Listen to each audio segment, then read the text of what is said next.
In the last few years, I've been focusing on what I call life insurance as an asset class. And the notion is that life insurance as a specific commodity has a very unique place in the realm of an individual's total investment portfolio. So rather than keeping life insurance off to the side, we consider it, at least conceptually, part of the portfolio.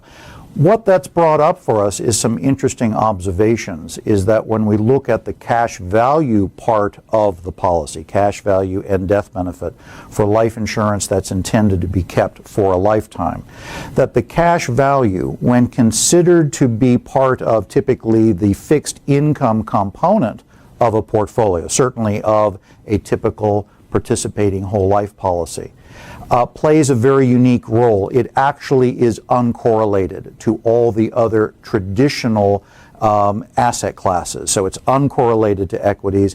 It is even uncorrelated to some of the other fixed income, and depending on how many categories of things you put into asset classes, like natural resources and real estate and that sort of thing, it is unique. And of course, the death benefit is unique just by the very nature of what it is. The consideration of looking at life insurance as an asset class and considering it as part of the balance within a portfolio gave rise to the consideration, at what point would a portfolio of policies be an intriguing way to develop something that adds more value, in fact would be synergistic, which is what you're typically looking for when you're looking at uncorrelated components of an investment portfolio. You're looking for things that are not similarly impacted. For example, when the price of gasoline goes up, if all you're doing is investing in the auto sector, as gasoline goes up, all automobile stocks are going to tend to go down because they're affected similarly. We want literally some auto sector and some bicycle sector, or at least gas guzzlers versus hybrids, to give us some balance to that. We believe that the same thing can be achieved with life insurance.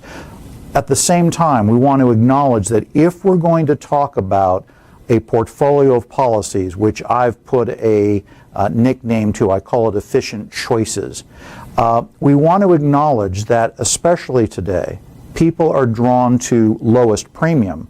But at the same time, I think there's a greater awareness about wanting guarantees. So that's something that we have to pay attention to. But in that context, what if we've got a very long life expectancy? A younger person looking at a long life expectancy. To what extent should we be paying attention to the fact that a death benefit by itself will have a tendency to depreciate in purchasing value if it's not going up? Because the value of $1 million 30 years from now is not the same as $1 million today. So should there be inflation protection that is incorporated into a portfolio of policies? Should there be access to policy cash values? Should there be naturally increasing opportunities for death benefits as opposed to just an arbitrary rider that allows the death benefit to go up, but at a very specific cost, which is greater and greater over time?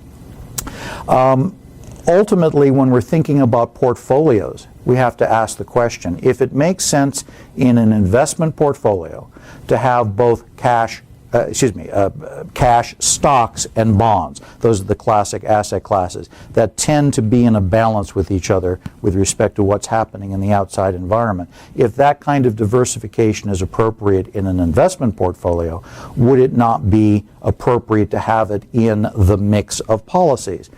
And the thing that we observed is these are largely incompatible objectives, at least as far as an expectation of any one specific policy style. So there's some things that I need to understand in terms of a client's attitudes about a certain category of aspects of life insurance, that if I know that, I can begin to construct a unique a portfolio of policies in specific proportions that will make sense for them. The first question I need to know, or the first thing I need to ask the client, is what their attitude is about when they write the check. Is that an expense or is it a form of investment? And the way that I like to describe that is that I have a client who owns personal insurance, and she also has a company, and the company has key person insurance on her. When I ask her the question about how she thinks about the check she writes, very clearly it's just like her auto insurance, it's just like other things that I'm writing the check because I know I have to, but I don't think of it as bringing anything back to me other than this long-term expectation that at some point it's going to create the death benefit. At the same time, if I were to speak with the CFO of her company, the CFO, when receiving the invoice for the insurance premium and paying that premium, is debiting cash and crediting the cash value increase that the payment of that premium creates. So it's a very different accounting, and it's intriguing to have a client, I think she's rather typical of clients, that when it's coming out of their own resources, it's an expense. But in fact, I think we should be considering it as an allocation of resources. My opinion doesn't count here, though. I just want to know what her attitude is. I need to take into account that price is important to her, value is important to her CFO. That's what I need to know. I need to know if access to cash value is important. And as I have that conversation with her, she may not have an initial consideration of that, but as she becomes aware that cash value is something that's a very valuable resource for the policy, but as well, if there is some event, be it a wedding or some other thing that you want to have cash available and don't want to have to go through borrowing money from a bank, that this is available cash. And so she could respond that that is somewhat important to her. Perhaps the most important thing I need to know is that in the consideration of that future death benefit, paid ideally well beyond life expectancy, how important is it that that death benefit keep pace with, or at least attempt to keep pace with, inflation? Because otherwise what may seem like a very large death benefit today gets less and less over time. I just want to know her thinking about that. I'm not trying to change her mind. I want to know how she thinks. And anytime we look at potential benefits in the consideration of price versus cost, access to cash value, and the potential for naturally increasing death benefit over time, we want to make sure to look at whatever risks might be associated with that. So we can't just talk about rewards without understanding the risks.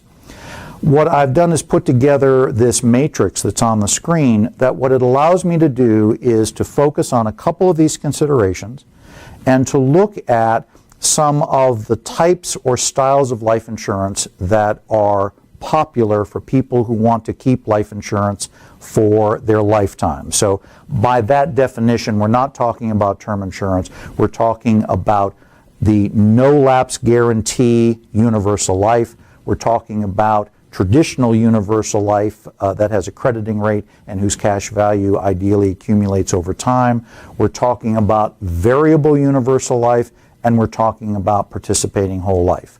So those four very different styles of insurance, and then wanting to look first in terms of a consideration of price.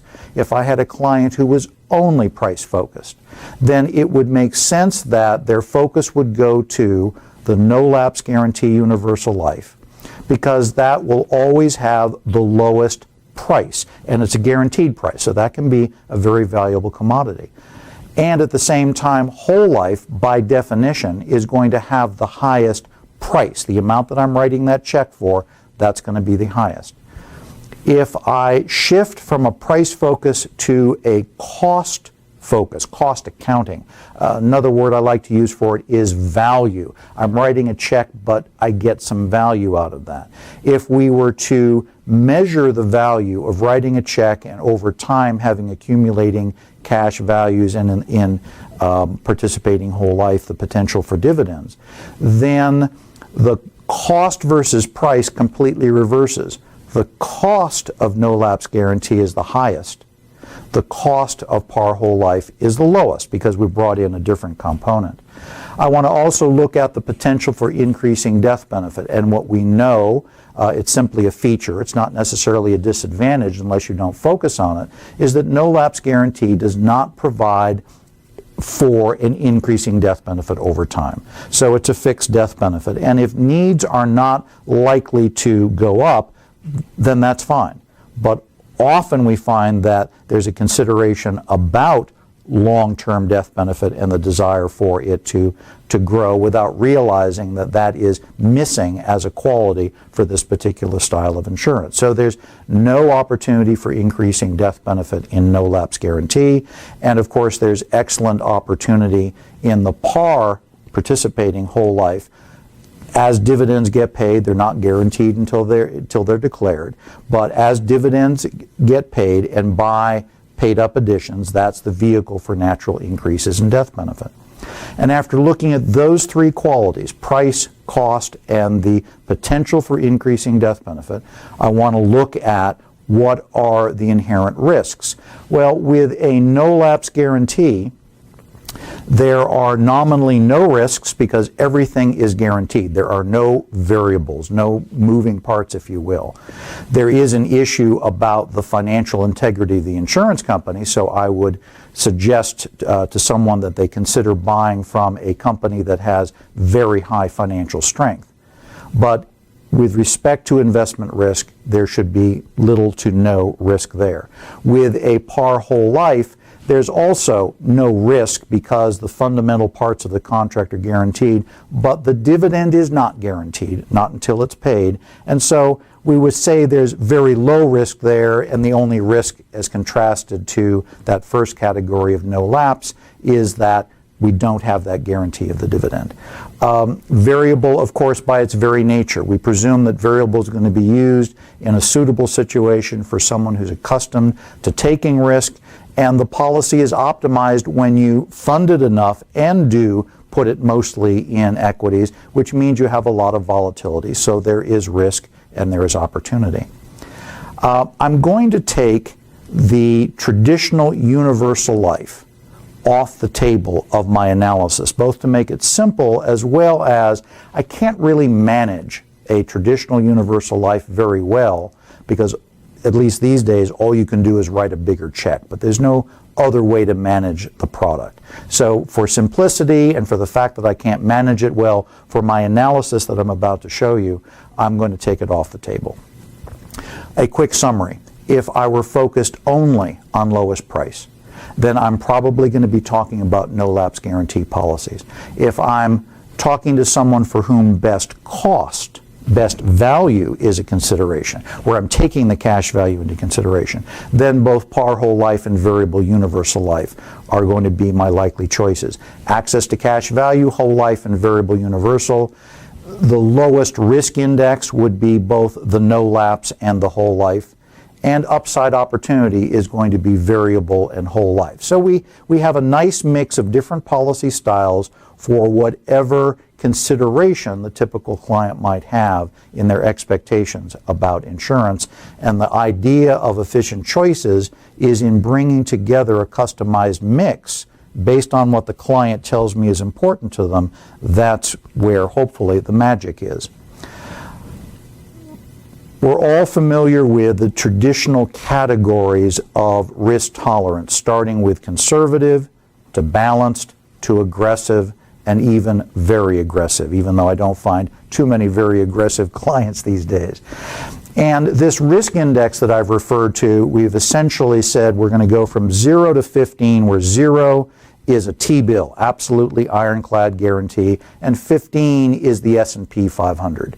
And we're going to spread out the 0 to 15 range over the conservative, balanced, aggressive, and very aggressive. And for what I'm about to now explain, I'm going to assume that I have a client who has a midpoint risk tolerance, that perhaps they're somewhat balanced, perhaps they're just a little bit aggressive, somewhere in my 0 to 15, between 7 and 8 in that range, pretty much in the middle.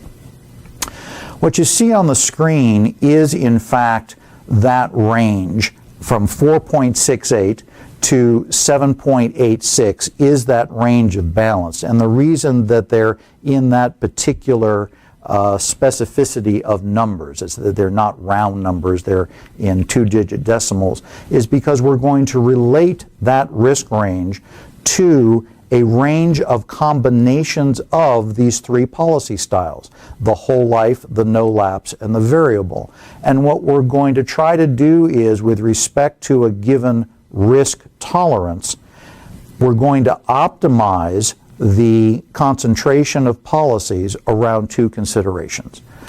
If my client is specifically price focused, now I think most people may be price focused, but they also have other considerations. But for the moment, if it's just price focused, nothing else, then in optimizing the risk index within their range, I find that there will be no par whole life.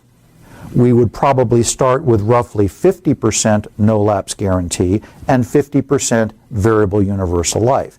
That is a starting point for a recommended mix of these different styles that will produce a best price response. On the other hand, there are clients who are value focused. And value is when availability and access to cash value is important, when naturally increasing death benefits over time are important. When we go back into the matrix, what's interesting is, in optimizing a value perspective, we get a somewhat lower risk index and a concentration of 60% whole life, no lapse, and 40% VUL. Now, these numbers aren't cast in stone. It's not to say that that's what you have to do, but it's a good starting point. And I will tell you from my own experience that when working with the other advisors on the client's team, and especially the planner and the investment folks, for the first time they're warming up not only to the use of permanent life insurance for permanent needs, but they appreciate the sophistication of the concept of diversification. So this is what we call efficient choices, and we find that it is something that more and more advisors are opening up to.